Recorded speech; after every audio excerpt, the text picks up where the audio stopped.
recover loud. I recover loud. I recover loud. I recover loud. Let's go. I'm on a journey to discover the truth.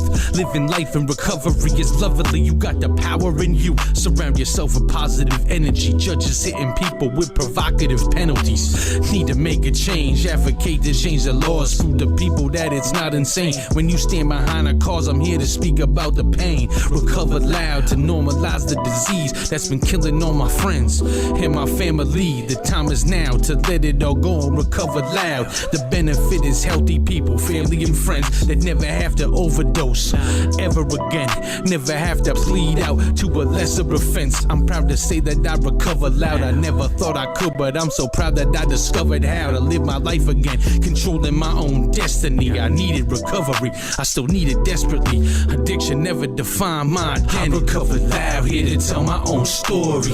I recover proud, save a life of like 40. I recover loud, yeah, I recover loud. I recover loud, yeah, I recover loud.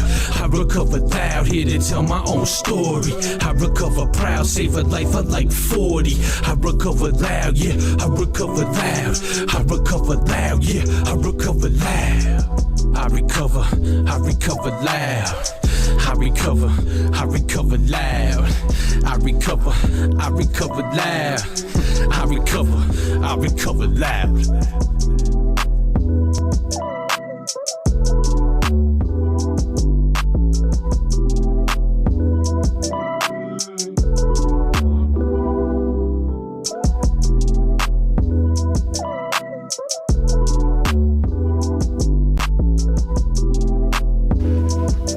Hi, and welcome to another episode of Recover Loud. I'm your host, Mike Paddleford, and I recover loud. Tonight I get to sit with a good friend of mine, Justin Roy.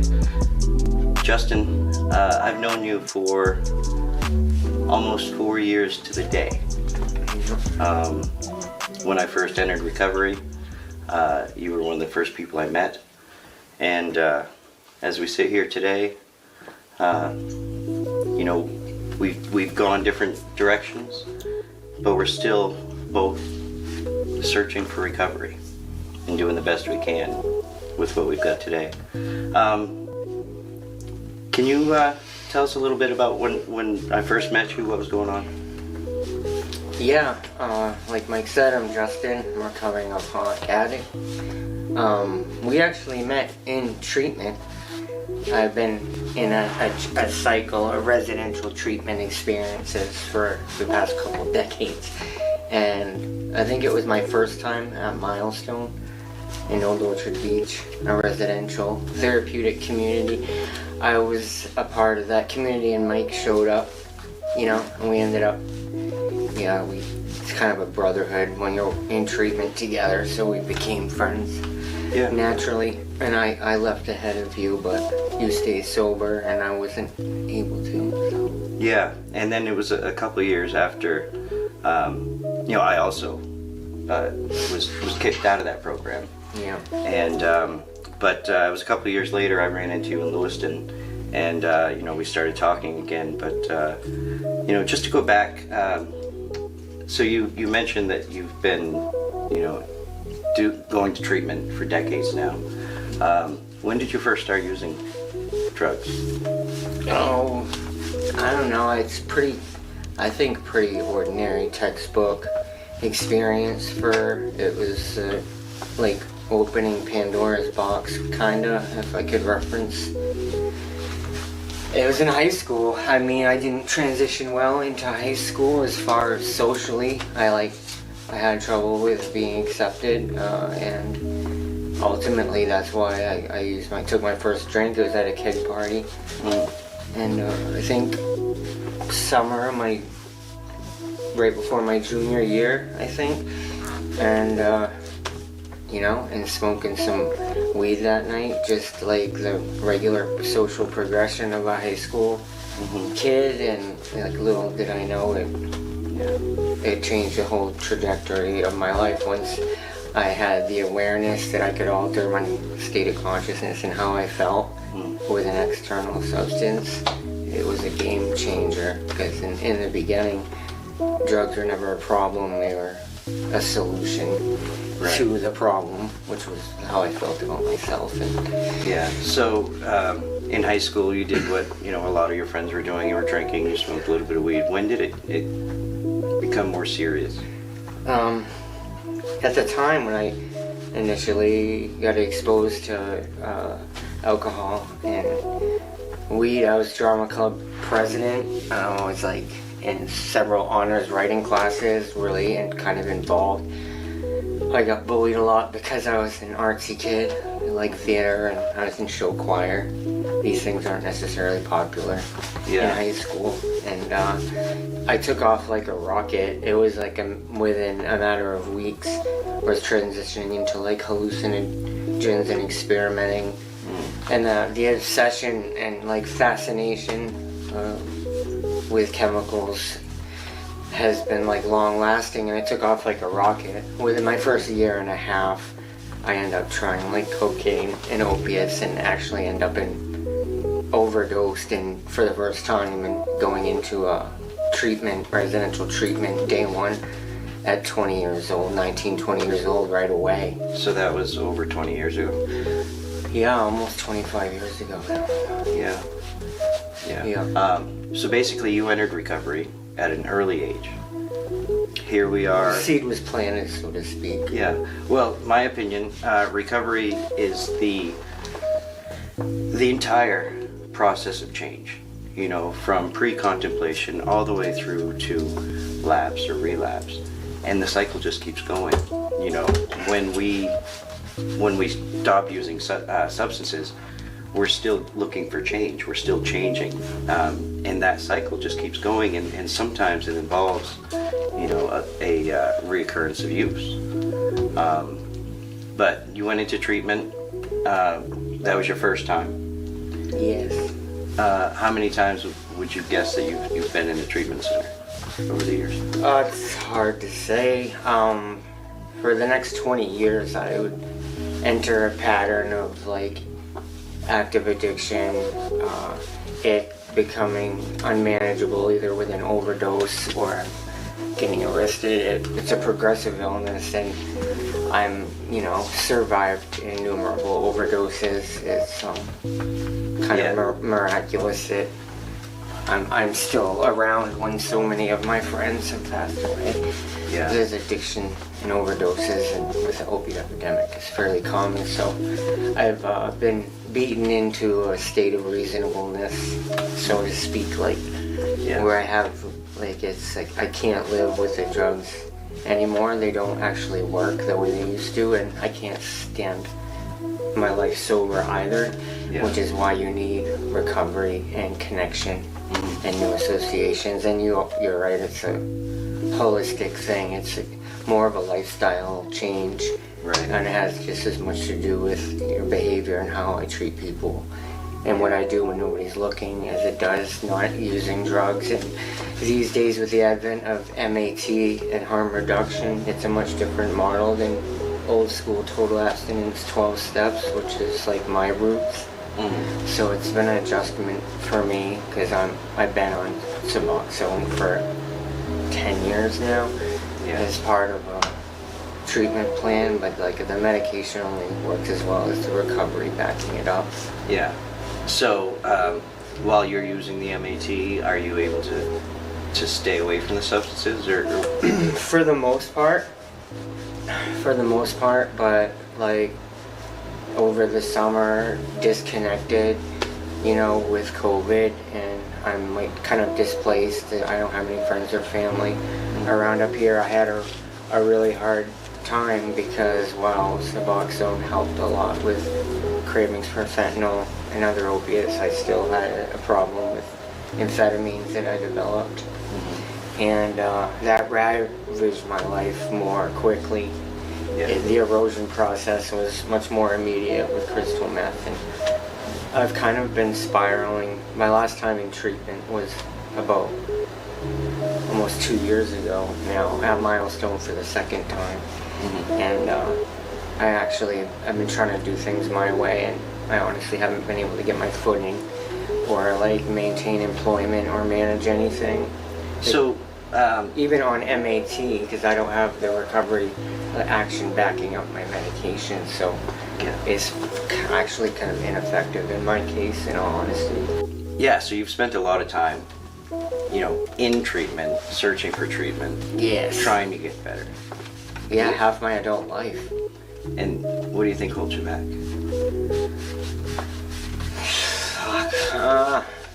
I mean, in life in general, the only serious defect that has held me back or caused me to not follow through with things and to not achieve goals, like the whole idea of what I had for a life for me and the potential I showed when I was younger, I never would have imagined that I identify as an addict, and I don't find that particular label offensive. I've put a lot of years of my life on the line, investing into having, that identity. It wasn't intended, but what holds me back, I don't know. For me, I would say like complacency and like a lack of discipline over an extended period of time, because the whole key to recovery is service, staying out of self, which means service work, helping others, being involved like this shit that you're doing here is like, this is part of a recovery plan and a recovery network. Yeah. That's why like you're doing so well, is because you have a lot going on. Like it's an immersion. Like recovery requires immersion. Yeah. Like all areas of your life has to be saturated with it, otherwise it won't work. Anything I put, I lose sense in what my priorities are. Anything I put before my recovery, I will lose. That's ultimately a promise universally for everyone in recovery that I've ever met. So, because without it, there's no manageability, and I'm not honest, and I don't have integrity, and I'm not big company, I don't have trust, and the relationships are poor, or toxic, or even are harmful. Yeah. So That's like my norm, the chaos of it, so I don't stay doing well very long, and it's subconscious. So you're actually, you're not from Aroostook County originally. No, I've been here about a year. Okay. And so how did you get here?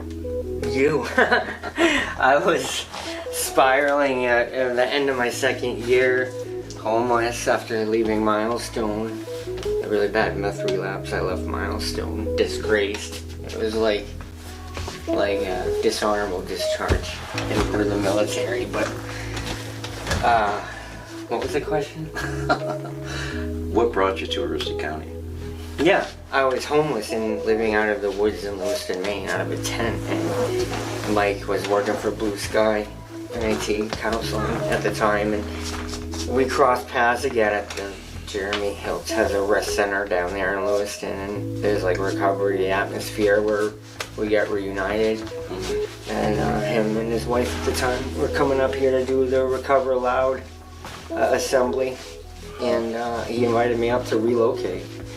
And I went to the sober house, and I didn't have nothing to lose, and I ended up in the men's sober house and got introduced to Caribou and being part of the county. Yeah.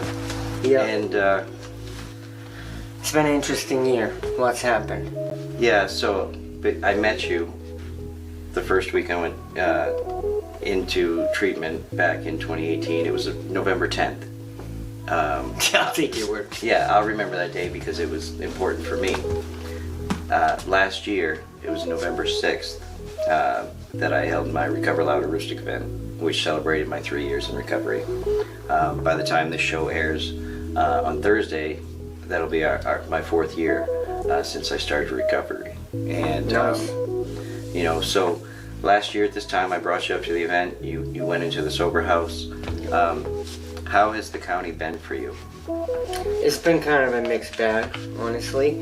I try to stay grateful and reasonably positive if I can, but I mean, it's had its ups and downs. I had good times starting off in the sober house. I had a job at Cary Medical Center as a nutritional tech that I gotten hooked up with by having supports in the community, and man, just like lined up for success. Things just were getting too good for me as making a great paycheck. I don't know if it's a thing about not feeling like I'm worthy of joy or things going well or what. If I dissected it, I haven't looked at it that hard, but I sabotaged it before long with struggling with relapsing with crystal methamphetamine. One thing that I noticed, the difference between the county and Lewiston, which helped me, was a recovery community. You know, people coming together that aren't using drugs, that you know, are there to support each other. And you know, we're really trying to build that here in the county.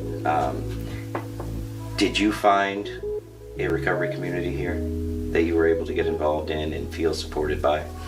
Yeah, particularly when I was at the Caribou Men's Recovery House, because people there, we all have the same motive, in theory, of like changing our lives.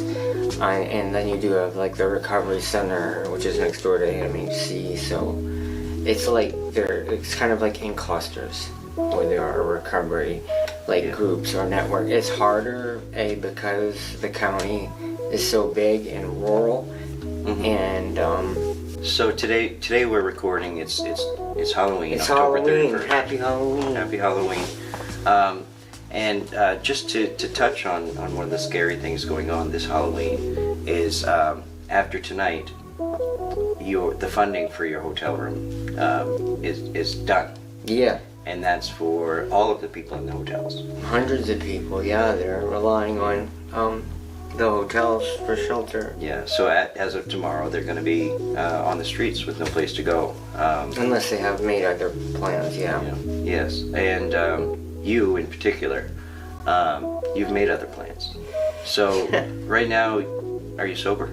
Yes. How long have you been sober?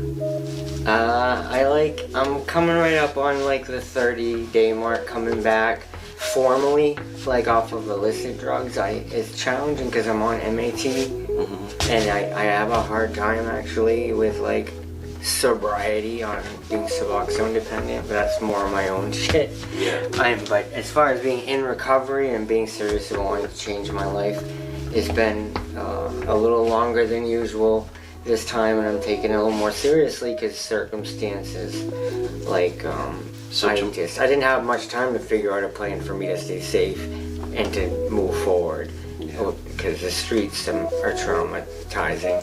And the cold up here. And the cold is something to be fearful of. Yeah, sure. I mean, the cold can kill here. Yeah. So, going outside is scary.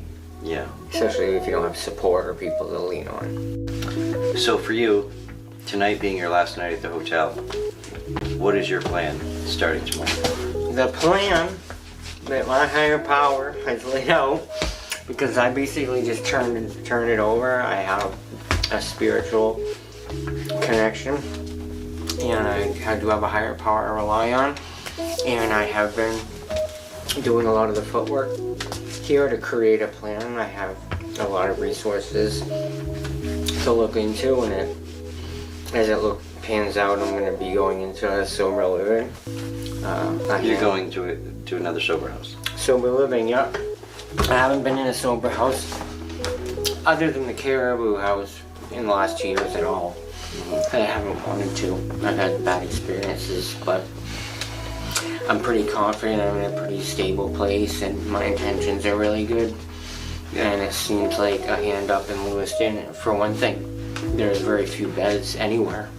Yeah. And they had availability, and I got to interview and got accepted, so I've got some wreckage to wade through, like legally, shit that I'm gonna deal with. It's not just gonna go away whether I'm in recovery or not. That's part of it.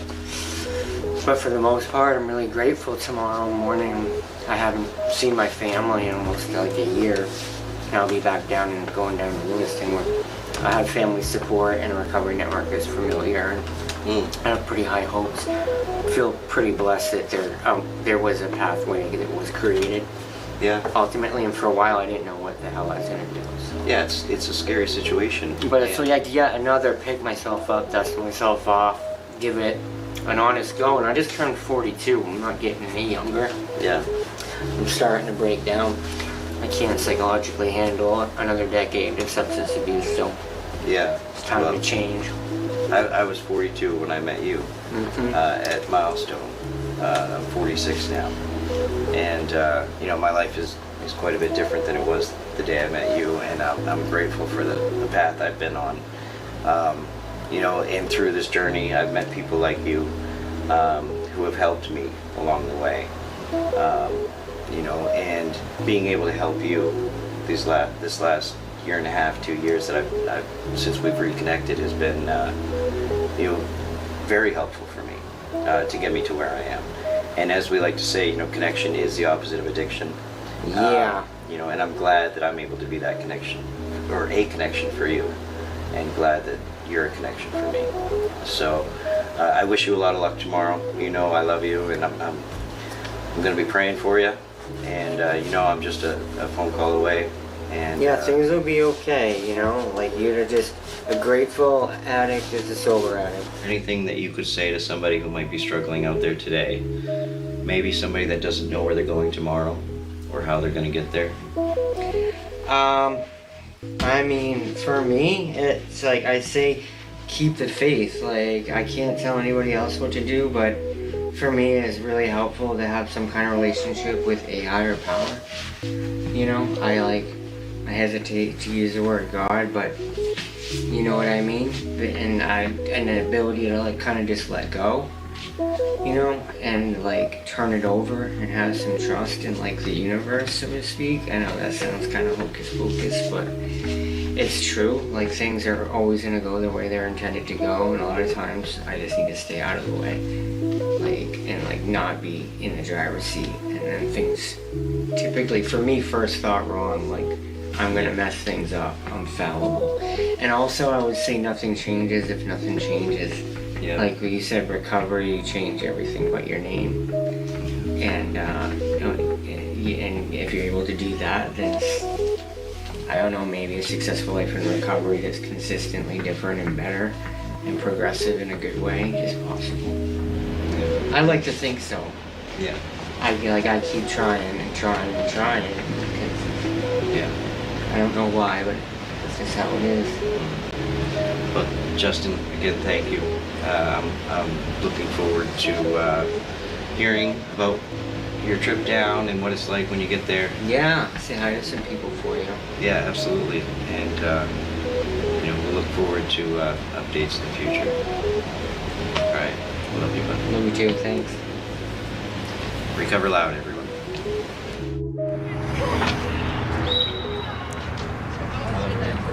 Yeah, love you too. Thanks. I'll call you.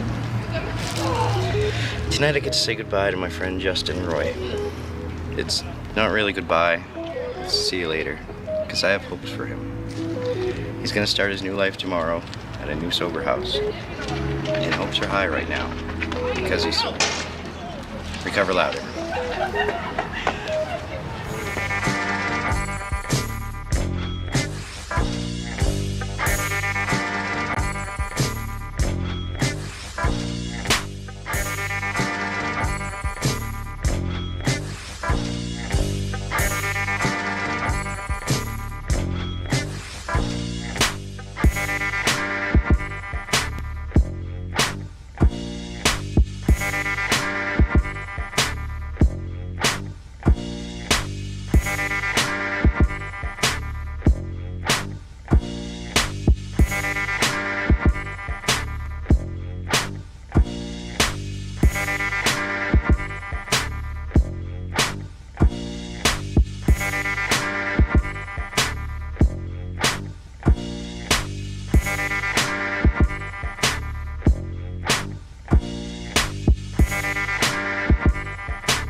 Welcome to Rick's Redemption, where we are family owned and operated. We strive in cleanliness, honesty, and customer appreciation. Rick's Redemption is a recovery-ready employer who believes wholeheartedly in redemption. Here at Rick's, we support Recovery Rustic and definitely are proud to recover loud. God bless.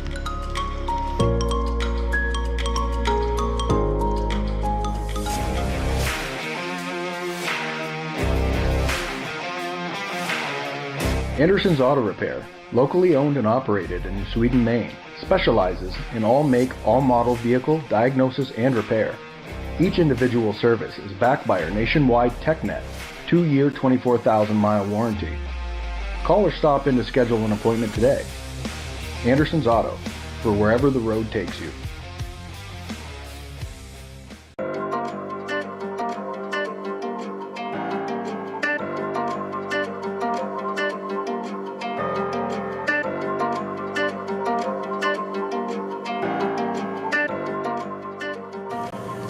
Hi, I'm Mike Paddleford, and I recover loud. On August 8th, Maine's expanded version of the Good Samaritan Law goes into effect. This law is intended to make it more likely for someone to dial 911 in the case of a drug-related overdose. This law removes the penalties and the threat of prosecution for all drug-related offenses and most non-violent crimes, as well as probation violation and parole revocation. It is now safe for us to dial 911 in the case of an overdose. We don't have to take care of our friends alone. Please help save a life by dialing 911. If you or someone you know would like to carry naloxone, you can reach out to me at recoveryotr18@gmail.com. Recover loud, everybody. I recover loud. I recover loud. I recover loud. I recover loud. I recover loud. Ha. Let's go. I'm on a journey to discover the truth.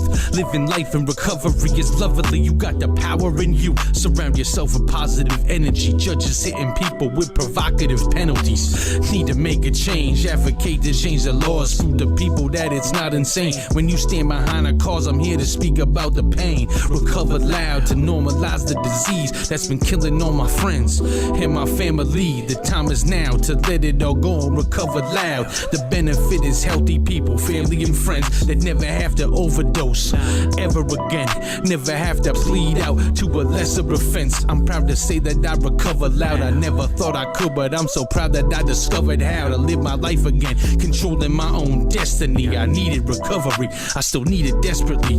Addiction never defined my identity. I recover loud, here to tell my own story. I recover proud, save a life of like 40. I recover loud, yeah, I recover loud. I recover loud, yeah, I recover loud.